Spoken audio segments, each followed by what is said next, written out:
Ginaprubaranhan konseyon sobra 1.6 bilyones de pesos nga 2026 annual budget han syudad han Borangan durante ang ika-34 nga regular session ng Sangguniang Panglungsod nga pinangunahan ni Acting City Vice Mayor SP Member Maria Rosendasa han Lunes, Pebrero 16 aging buhat sa SP Session Hall sa syudad.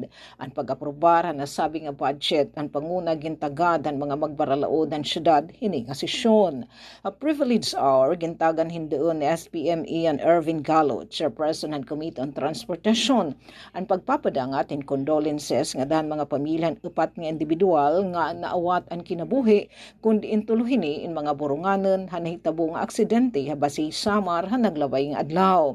Ginsabi ni SPM Gallo ini nga pagpahamtang nga plenaryo wa SP han nasabi nga issue indiri pagbasol hinuman kundi ang pagbuhat ang gingkikinahanglan nga pitad in aid of legislation agud na kasagan seguridad han publiko. Samtang apedan mga igen-refer hintutungdan nga mga komitiba ang pagripaso ang 2026 annual budget itmasunod nga Sangguniang Kabataan o Barangay.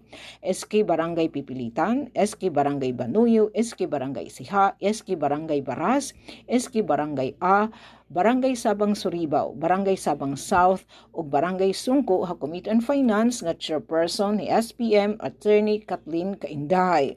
Nga igan-refer na Committee on Rules and Rules nga chairperson ni SPM member Chin Ibarbia ang pagripaso ang ordinansan Barangay B, Ordinance Number 1 Series of 2026 nga ang titulo, an ordinance establishing tax, fees, and charges for payong-payong food stalls, vendors, and other business events and activities to be conducted within the jurisdiction of Barangay B, Poblasyon. Para sa Bagong Pilipinas, Sok Aberia, Radyo Pilipinas, Radyo Publiko, Borongan.